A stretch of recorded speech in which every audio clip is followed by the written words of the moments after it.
Ambassador Exceller of the Tyrian Dominion surveyed the bustling streets of New York City through the window of his transport shuttle. To him, Earth seemed like a strange and primitive place, an oddity in a galaxy brimming with species who had long surpassed these savage ways. The humans below moved about their daily routines, oblivious to the alien eyes watching them from orbit. The Tarians were one of the galaxy's oldest and most sophisticated species. Their technology was unrivaled, their weapons capable of eradicating entire planets with a single strike. But this, Earth, the so-called cradle of humanity, had not followed the path of galactic advancement. Instead, their military still relied on ballistics and explosives, relics from a bygone age. Even stranger, the humans did not seem eager to discard these primitive tools. Why? Sailor's mission was simple: find out why humans, despite their growing scientific prowess and rapid expansion, clung to outdated methods of warfare. In every corner of the galaxy, species had long discarded projectile weapons in favor of more efficient, energy-based technologies. So why were humans different? Why did they not embrace the potential of more advanced, higher-yield technologies like everyone else? The shuttle touched down at a sprawling military base outside of Washington, D.C., where the United Nations had agreed to welcome the delegation. A group of humans stood waiting on the tarmac, led by General Marcus Caldwell, a stern, middle-aged officer who bore the weight of his many years in uniform. He extended a hand to Exceller as the door to the shuttle opened, his eyes betraying only a hint of wariness. "Ambassador Exceller," General Caldwell said, his voice calm but firm. "Welcome to Earth. We're glad to have you here." Exceller glanced at the human in front of him, his cold alien gaze appraising the officer. Despite the human's apparent composure, Exceller could detect an underlying tension. Was it fear? Anticipation? There was something about these humans that felt different from other species, but it was too soon to draw conclusions. "We have been looking forward to learning from you," Exceller said in perfect English, his words calculated to convey both courtesy and authority. He had studied Earth's languages thoroughly before arriving. "I trust your military is ready to show us how effective your primitive weapons truly are." Caldwell's lips tightened slightly, but he nodded. "We'll show you, Ambassador. You'll see for yourself why humans, despite our outdated methods, are the most dangerous force in this galaxy." Exceller raised an eyebrow, intrigued by the human's confidence. As the delegation moved toward the base's command center, the first signs of the humans' military ingenuity would soon reveal themselves. Exceller had expected to find incompetence. What he would soon discover, however, was that humans were not merely behind. They were choosing to fight with the weapons of their past for reasons no one had yet understood. And the galaxy would not be prepared for the shockwave that followed. The military base was a sprawling complex, designed for rapid deployment and testing of new technologies. It was also home to some of Earth's most highly trained Special Forces units. General Caldwell led Ambassador Exceller and his team through the facility, past rows of weaponry and armored vehicles. The Tyrian delegation, with their sleek uniforms and high-tech scanners, looked almost out of place amidst the old-fashioned human hardware. Exceller's sharp eyes scanned the weapons displays, noting the ancient-looking firearms and explosive charges. The humans seemed almost nostalgic. There were no plasma rifles, no energy-based energy shields, just crude metal and gunpowder. He was itching to see how these outdated tools would fare against a simulated battle scenario with the Tarians' advanced AI-driven military systems. "This way," Caldwell said, his voice cutting through the tense silence. "We'll start with a standard urban assault exercise. Our forces will demonstrate how we use the tools you seem to think are relics of the past. Sellers' eyes glinted with amusement. He had seen the same drill carried out on hundreds of worlds, robots, drones, and automated soldiers pitted against human forces, all staged to demonstrate that human combat could never match the power of machines. It was usually over in minutes. They entered a large observation room overlooking a vast mock city. The entire area was a replica of a downtown district, built to mimic real-world conditions: narrow streets, tall buildings, alleyways, and tight corners. The walls of the room were covered with holographic displays, showing live feeds of the battlefield from various drones. On the field, General Caldwell's elite team of soldiers assembled in formation, wearing their standard-issue combat gear. To Exhaler, the humans looked small, almost fragile, compared to the towering war machines he had seen in other species' armies. They carried old-fashioned rifles and packs filled with grenades and explosives. There was nothing here to suggest they could stand up to Terrian technology. The battle began. Xaler expected the human soldiers to be quickly overrun by the automated forces that had been deployed against them. Terrian battle drones equipped with energy shields and long-range plasma cannons. But within moments, something unusual began to unfold. The human team didn't fight with brute force. They used their surroundings, setting traps, creating diversions, using the buildings as cover.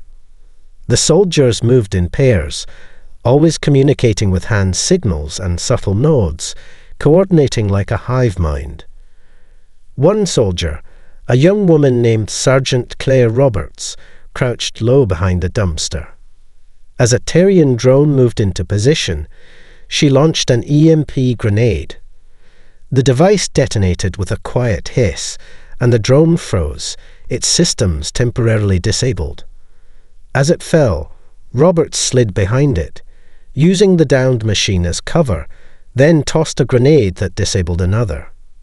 Her movements were swift and efficient, showing a level of battlefield awareness that Skylar hadn't anticipated. At the same time, a pair of soldiers, Specialist Caleb Torres and Corporal Mia Stone, used a nearby rooftop to launch a series of well-placed explosive charges, taking out several other drones from above. The human soldiers never attempted to engage directly. Instead, they used surprise, timing, and precision to dismantle their enemies. Sellers' initial amusement began to fade. The drones, though technologically advanced, were being systematically destroyed. Within 15 minutes, the human team had disabled half the automated Terrian forces without losing a single soldier. The remaining drones hesitated, confused by the human unpredictability. No algorithm, no pre-programmed response, could account for the fluidity with which humans adapted their tactics. Impressive, Sailor muttered under his breath, his antennae twitching in frustration. He had expected an easy victory. Instead, he was witnessing something unexpected. A raw, intuitive strategy that no AI could have predicted. The exercise ended as the last drone went down in flames. Sailor turned to General Caldwell, his mind racing. "How did they do it?" he asked, though the answer was clear to him now. Caldwell's expression remained calm, but there was a hint of pride in his eyes. "It's not about the technology, Ambassador. It's about how we use it. Humans don't just fight, we adapt." Seller's lips curled into a tight smile. He had underestimated them. Xailor could not shake the image of the human soldiers from his mind. They had shown remarkable skill in the simulation, but there was something more he needed to understand. Why did humanity insist on using old weapons? Surely they could see the overwhelming power of advanced technology, the precision of laser-guided munitions, the impenetrable force fields that rendered traditional bullets useless. Why cling to such outdated methods? His thoughts were interrupted by a comm signal. General Caldwell had invited Taylor to witness something more, something far beyond a mere training exercise. It was a real-world operation, one of Earth's most closely guarded secrets, the Wildfire Protocol.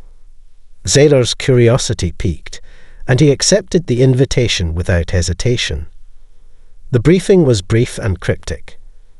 Caldwell's tone grew serious as he led Taylor and his delegation to a secure facility deep within the base.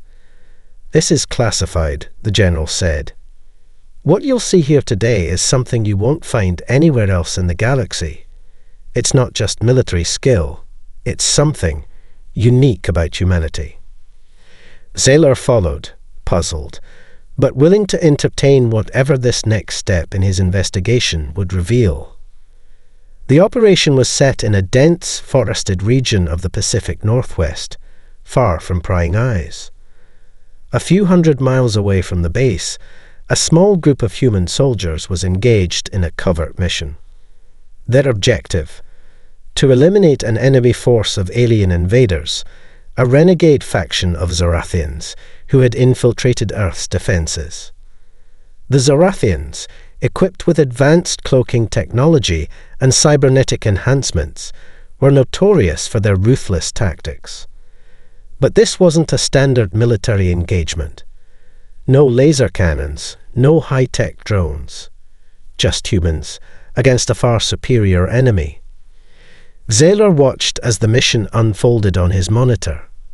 A squad of 8 soldiers, each armed with nothing but their standard-issue rifles, night vision goggles, and explosive charges, had infiltrated a Zorathian encampment.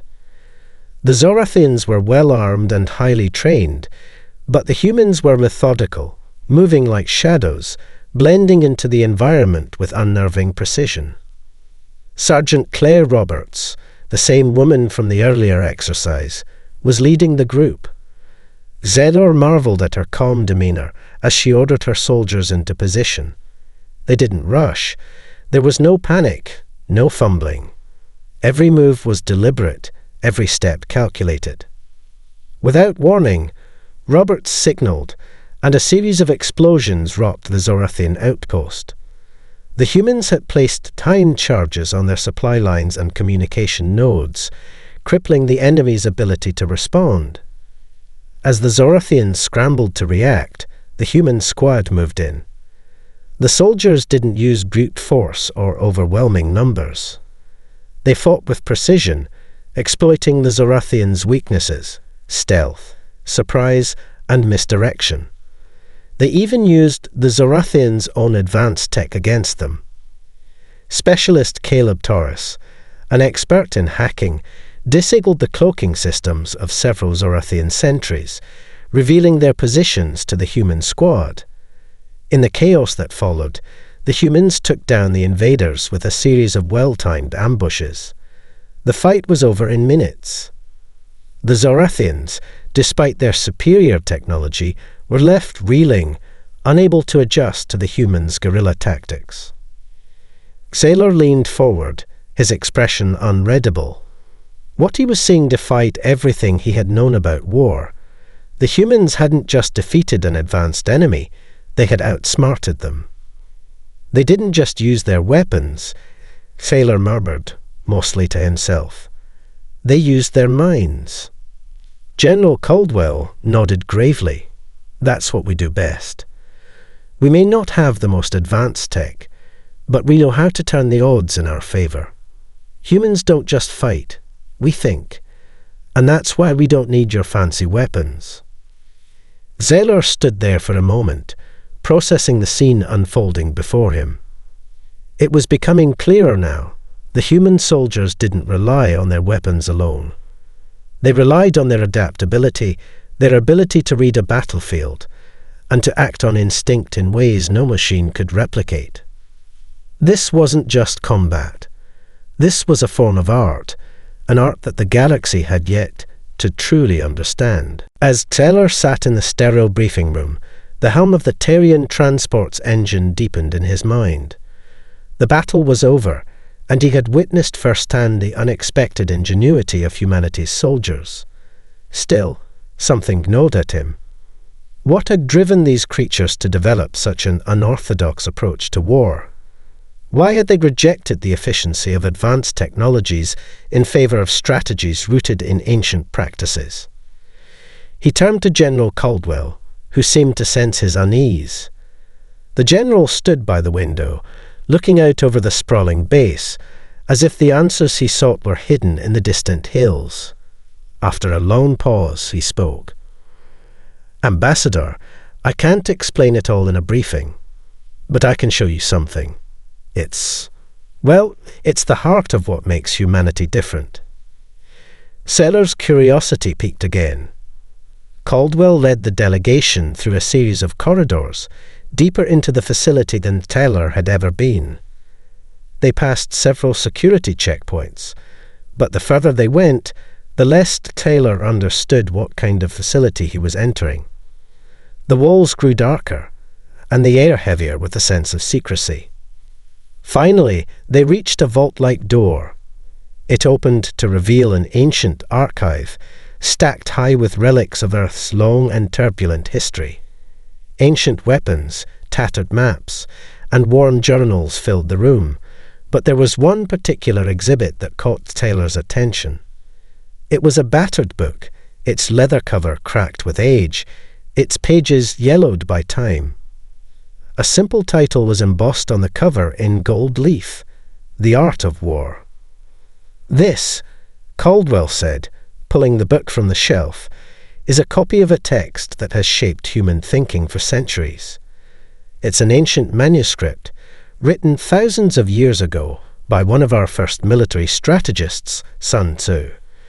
Humans have been fighting for survival since the dawn of time, and this book, this philosophy, taught us that victory doesn't come from superior technology alone."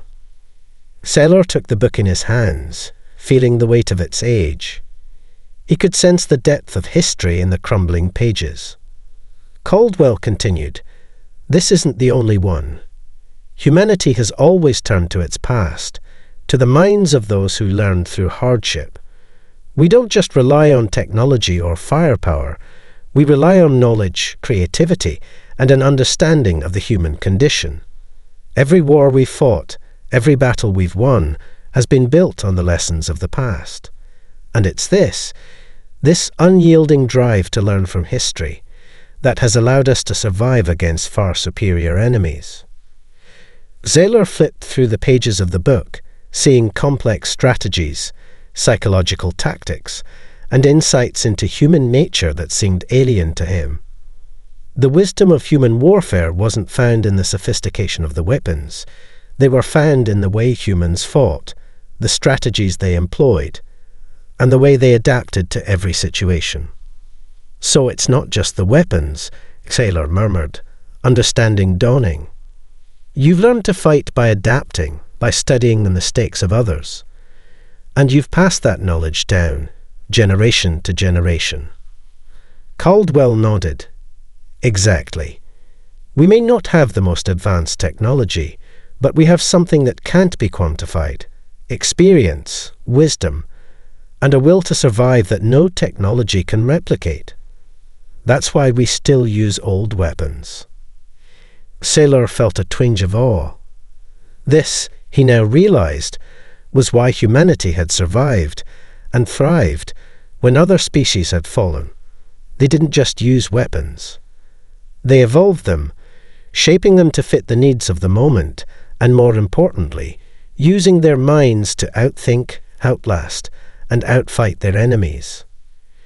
It was a strategy born of survival, and humanity had perfected it. The Terrian delegation sat in the observation chamber, their eyes fixed on the large holoscreen in front of them. The battlefield was set, a live combat simulation designed to push the limits of human tactics against the full might of Terrian technology. On one side were the human forces, led by Captain James Walker, a seasoned commander known for his unorthodox methods and deep understanding of human warfare. On the other side, the Tarians had unleashed their most advanced drones, equipped with adaptive shields, plasma cannons, and high-speed maneuvering systems that could obliterate a human squad in seconds. "Prepare yourselves," General Caldwell said, his voice calm yet tense. "What you'll witness here is not just a simulation of battle. It's a test of everything we've discussed so far. How will humanity's primitive weapons fare against the might of a species with true technological superiority?" Sailor could feel his pulse quicken. The Tarians were proud of their technology, and this was going to be the proving ground. The outcome was all but certain. Humans would learn the hard way that no amount of cunning could overcome the power of superior technology. The simulation began. On the battlefield, Captain Walker's team of soldiers, just a dozen men and women, took their positions. They were armed with nothing more than basic firearms, grenades and explosives. The drones, on the other hand, hovered silently above, their sleek, deadly forms brimming with high-tech weaponry. "Commence," Caldwell ordered. For a moment, the battlefield was eerily still. The drones moved into formation, their sensors scanning for movement. The humans remained hidden, their camouflage blending perfectly with the environment. The drones initiated a search pattern, sweeping the area with calculated precision. Walker's voice crackled over the comms, low and steady. "Everyone in position. Wait for my signal." Sailor watched closely, expecting to see the human forces scatter, caught in the overwhelming advance of the drones. But instead, Captain Walker's team held their ground, their movements almost imperceptible. There was no panic, no rush to engage. The soldiers were patient. They were waiting for the drones to make the first mistake. The tension in the room grew palpable as the minutes stretched on. Then it happened. A drone, too confident in its superiority, broke off from the formation to investigate a decoy signal. Walker saw it instantly. "Now," he barked. In an instant, the humans struck. A well-placed EMP grenade exploded, temporarily disabling the drone's shields. At the same time, another soldier, Corporal Mia Stone, launched a guided explosive toward the disabled drone, and it detonated in a burst of sparks and smoke. The drone fell, a heap of malfunctioning circuitry and scorched metal. Sailor's eyes widened in disbelief. The humans were outsmarting the drones, exploiting the smallest of weaknesses with brutal efficiency. The remaining drones reacted, launching their plasma blasts into the surrounding trees, but the humans had already moved, using the cover, setting traps, and setting up blind spots where the drone's advanced sensors couldn't track them. Captain Walker's squad struck with surgical precision. Another drone was taken down by a well-placed sniper shot. Another fell to a cleverly rigged explosive hidden in the underbrush. Within minutes, 5 of the 8 drones were disabled, their once impenetrable shields now useless. The humans were not fighting a head-on battle. They were dismantling the technology piece by piece. Sailor's confidence faltered. He could feel a shift in the atmosphere, both in the room and on the battlefield. These humans weren't just surviving, they were thriving in the chaos. They were using the terrain, their knowledge of their environment, and their adaptability to counter the superior technology that had been designed to crush them. "What are they doing?" Taylor whispered, barely believing his eyes. Caldwell stood tall, watching as the last drone exploded in a fiery burst. "Winning," he said simply. The simulation ended. The battlefield fell silent. The humans had emerged victorious. Sailor sat back, his mind racing. The Tarians had been so sure of their superiority, of their invincibility. But these humans, these primitive creatures, had turned the entire battle into a game of wits, relying on their instincts, experience, and adaptability. They had done what no other species in the galaxy could have done: outsmart technology. Sailor was no longer certain what he had come here to prove. The humans had shown him something he hadn't expected. Something that shook him to his core. The silence in the observation chamber was deafening. The Tarian delegation sat frozen, staring at the holoscreen, where the last of the Tarian drones crumpled in a fiery explosion. The humans, Captain Walker's squad, had just defeated the most advanced military technology the galaxy had to offer. They had done it not with superior firepower, but with creativity, intelligence, and sheer will. Sailor could feel his antennas twitching in disbelief. How could this be? The Tarians had prided themselves on their invincibility, their technological dominance. Yet, here were these fragile, unpredictable humans, dismantling everything they had thrown at them. He had expected to see a massacre, a swift, humiliating defeat. Instead, he had witnessed an unprecedented display of tactical brilliance. As the simulation concluded, General Caldwell turned to him, the faintest smile on his face. "That wasn't just a battle, Ambassador. That was a lesson." Sellers' mind raced. "But it doesn't make sense. Your weapons, your technology, they are far less advanced than ours. How could you possibly overcome us?" Caldwell's smile faded, and for the first time, his expression grew somber. "It's not about technology, Ambassador. It never has been." Sellers' gaze sharpened. "Then what is it about? Why are your people still using ancient weapons when you could have so much more? It defies logic. You're a species capable of so much, yet you cling to outdated methods." Caldwell finished for him, his voice lowering. "We don't cling to them, Sailor.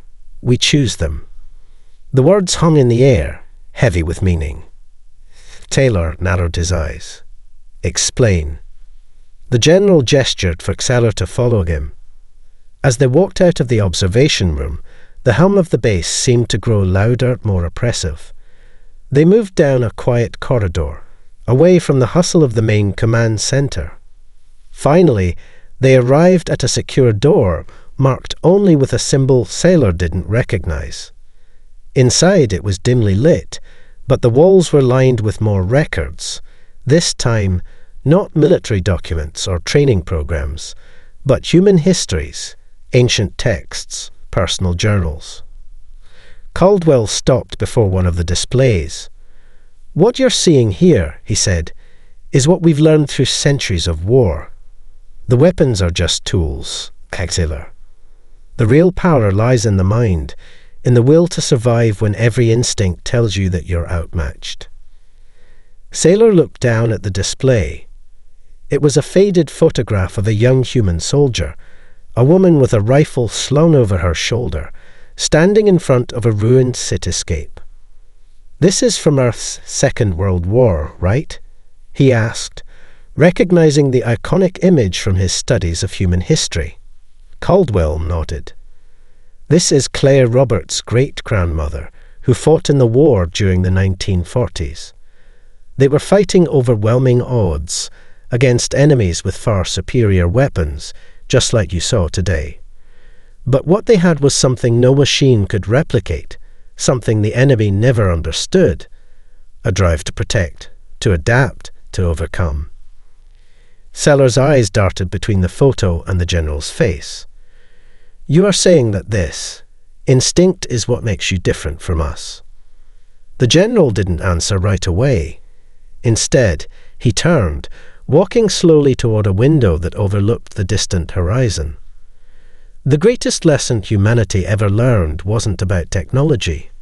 It was about the price of survival. Our ancestors, just like us, had to fight to defend their homes, their families, their way of life. It wasn't about winning the war with the most powerful weapon. It was about never giving up, no matter how impossible the odds. This is what makes humanity dangerous, Ambassador. It's not the weapons. It's the refusal to accept defeat. Sailor stood in stunned silence. He had believed, like so many other species, that military supremacy was won with the strongest weapons. But here, in front of him, was a truth he had never considered. The humans had survived not because they had the best technology, but because they had something far more dangerous, an unyielding will to adapt, to fight, and to survive no matter the cost. "I see now," Sailor said quietly, the weight of the revelation sinking in. "It's not the weapon that makes you strong, but the mind behind it." Caldwell nodded gravely. "Exactly. And that, Ambassador, is why we use the outdated methods. Because we know what's at stake. We don't fight to dominate. We fight to survive." Zeller's mind spun as he stood in the dimly lit room, surrounded by centuries of human history and resilience. The image of Claire Roberts' great-grandmother, a soldier standing resolute amidst the ruins of war, stayed with him.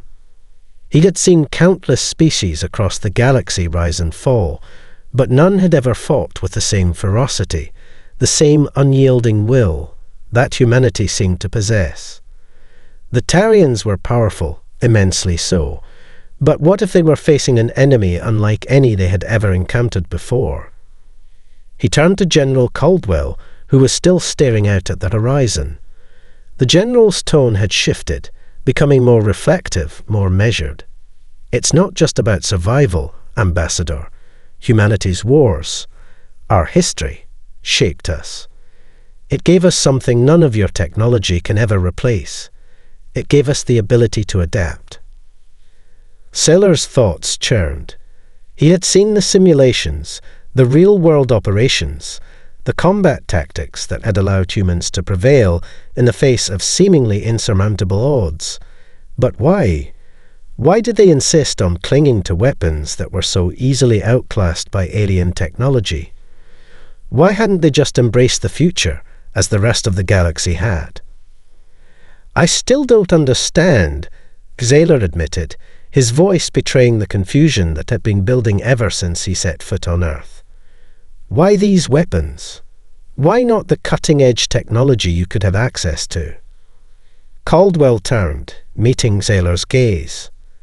There was a finality in his eyes, a quiet understanding that he had long accepted this truth, even if the rest of the galaxy hadn't. "Because, Ambassador, we have learned that victory comes not from superiority, but from determination, and determination doesn't come from machines. It comes from the human spirit, the will to keep fighting, even when everything else says it's hopeless." Sailor was silent for a long moment, processing the weight of Caldwell's words.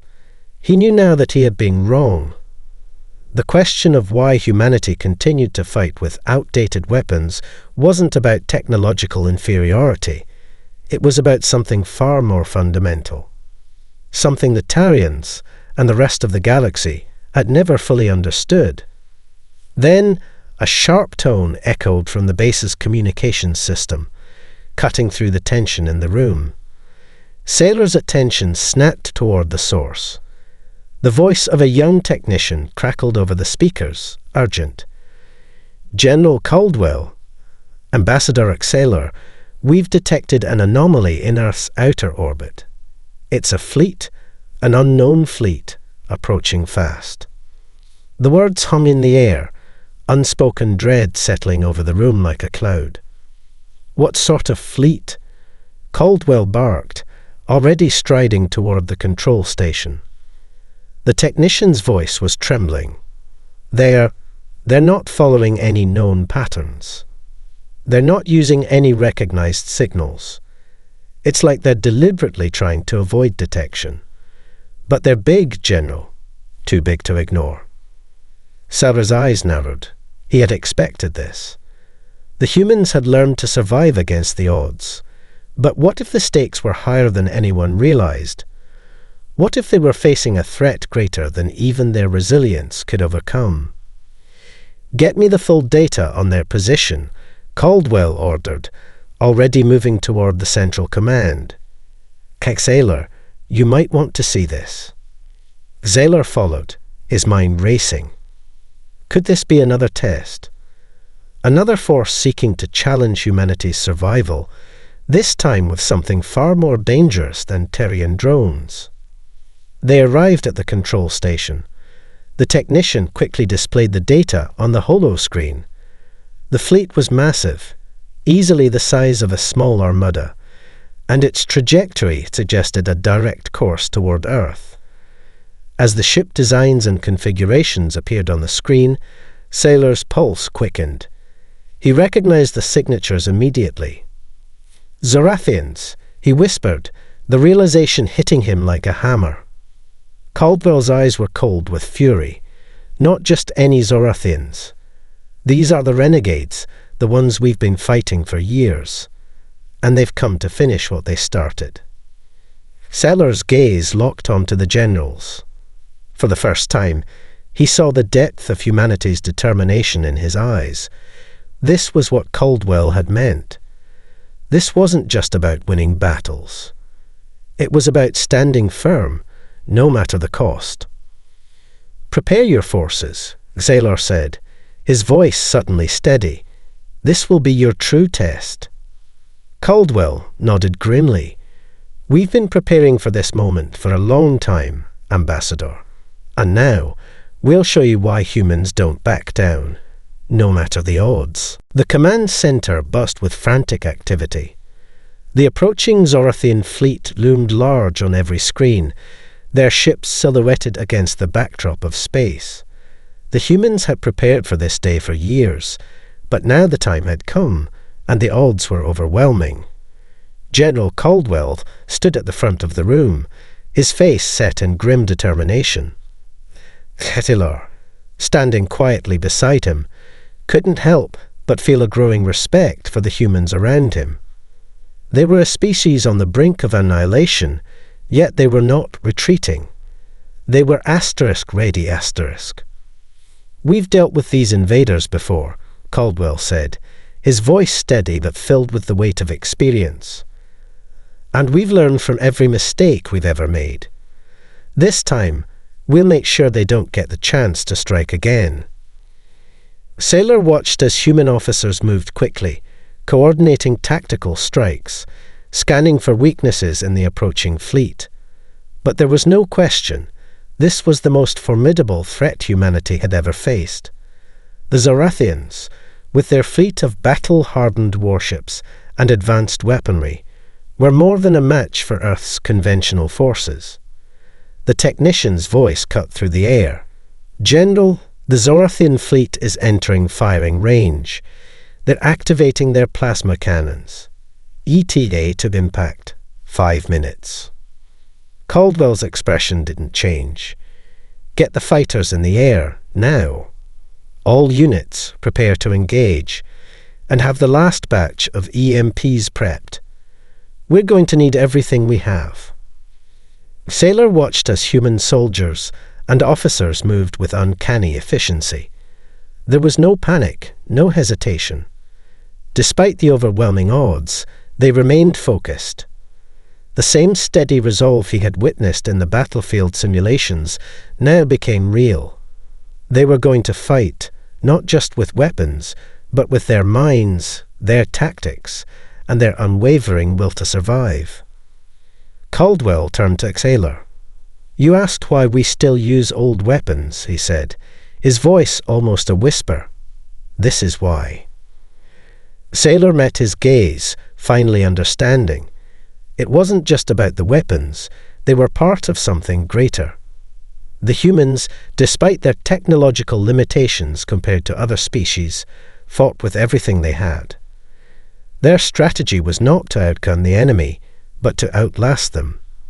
To turn every weakness into a strength. The enemy might have superior firepower, but they would never match humanity's will to fight. The screens flickered, showing the Zorathian fleet's approach now only a few minutes away. Caldwell's face hardened. "Prepare for the first strike. And make sure every fighter knows this. We're not just fighting for our planet. We're fighting for our way of life.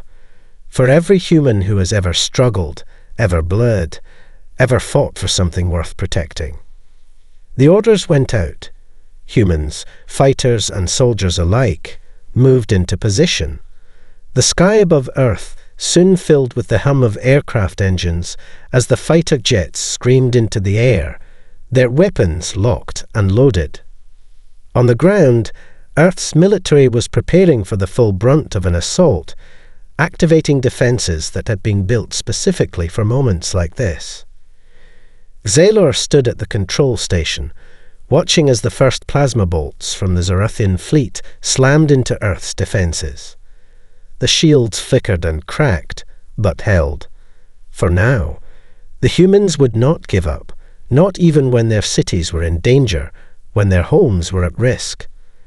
The relentless drive to survive pulsed in their veins. Then, without warning, a new signal blared over the command station. Zorathian reinforcements incoming. A second fleet. Large-scale drop-off intended to ground assault. The humans didn't flinch. "Launch the EMPs," Caldwell ordered. "We hit them hard, and we get them first." And as the battle raged, with Earth's skies lighting up in the chaos of combat, Xalor realized the full weight of what Caldwell had said earlier. The Zorathians might win a battle, but they could never break humanity. Because, above all, humanity would not back down. In that moment, standing alongside the humans who refused to surrender, Xalor finally understood why they were the last species to fight with outdated weapons, and why they would be the last ones standing. The final confrontation had begun. Earth would not go quietly into the night. And the Zorathians, no matter how advanced their technology, would learn that there was no force more formidable than a human fighting for survival.